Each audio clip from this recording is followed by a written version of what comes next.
Selamat berjumpa lagi sahabat Akademia.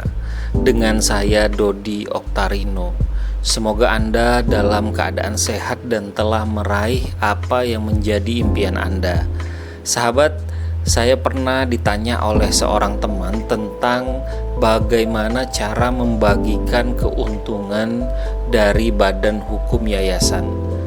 Menurut saya, pertanyaan ini menjadi ironi karena yayasan sendiri adalah badan hukum yang tidak berorientasi pada keuntungan. Maka kita akan merujuk pada Undang-Undang Yayasan, yaitu Undang-Undang Nomor 16 Tahun 2001 yang kemudian dirubah oleh Undang-Undang Nomor 28 Tahun 2004, tentu saja tentang yayasan. Saya ingin menjelaskan mengenai 3 fakta dari badan hukum yayasan menurut undang-undang yang tadi disebutkan. Yang pertama, yayasan sebagai badan hukum. Yayasan adalah badan hukum yang terdiri atas kekayaan yang dipisahkan dan diperuntukkan untuk mencapai tujuan tertentu, baik dalam bidang sosial, keagamaan, maupun kemanusiaan. Yayasan tidak memiliki anggota. Menurut pasal 5 ayat 1 Undang-Undang Yayasan, kekayaan yayasan baik berupa uang, barang maupun kekayaan lain yang diperoleh yayasan berdasarkan Undang-Undang Yayasan dilarang dialihkan atau dibagikan secara langsung atau tidak langsung, baik dalam bentuk gaji, upah, honorarium, atau bentuk lain yang dapat dinilai dengan uang kepada pembina, pengurus, dan pengawas. Yang kedua, yayasan tidak berorientasi profit. Pada dasarnya, yayasan adalah badan hukum yang tidak berorientasi pada keuntungan atau tidak profit oriented. Oleh karena itu, yayasan tidak mengenal laba atau keuntungan yang harus dibagikan. Hal ini berbeda dengan konsep kekayaan.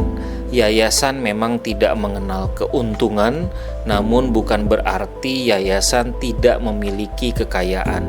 Yayasan boleh melakukan usaha atau mendirikan badan usaha untuk mencapai tujuannya. Keuntungan dari usaha tersebut secara otomatis menjadi kekayaan yayasan dan digunakan sepenuhnya untuk mencapai maksud dan tujuan yayasan. Artinya, yayasan baru mendapatkan keuntungan ketika yayasan ini mendirikan suatu badan usaha yang terpisah dari badan hukum yayasan tersebut sendiri yang menjalankan usaha dan mendapatkan keuntungan. Misalnya, suatu yayasan mendirikan sebuah badan usaha berbentuk koperasi yang kemudian koperasi tersebut melakukan usaha perdagangan dan memperoleh keuntungan. Ketiga, ketentuan pengecualian dalam pembayaran gaji dan honorarium. Pasal 5 ayat 2 Undang-Undang Yayasan yang tadi disebutkan di awal video menjelaskan pengecualian terkait pembagian kekayaan kepada pengurus yayasan. Pengecualian atas ketentuan sebagaimana dimaksud pada ayat 1 pasal 5 Undang-Undang Yayasan dapat ditentukan dalam anggaran dasar yayasan bahwa pengurus menerima gaji, upah, atau honorarium dalam hal pengurus yayasan bukan pendiri yayasan dan tidak terafiliasi dengan pendiri, pembina, dan pengawas, dan melaksanakan kepengurusan yayasan secara langsung dan penuh. Ketentuan ini harus dinyatakan dengan jelas dalam anggaran dasar yayasan. Maka pengurus yayasan seperti ketua, sekretaris, dan bendaharanya dapat saja menerima gaji, upah, atau honorarium selagi dia bukan atau yang terafiliasi dengan pendiri, pembina, dan pengawas.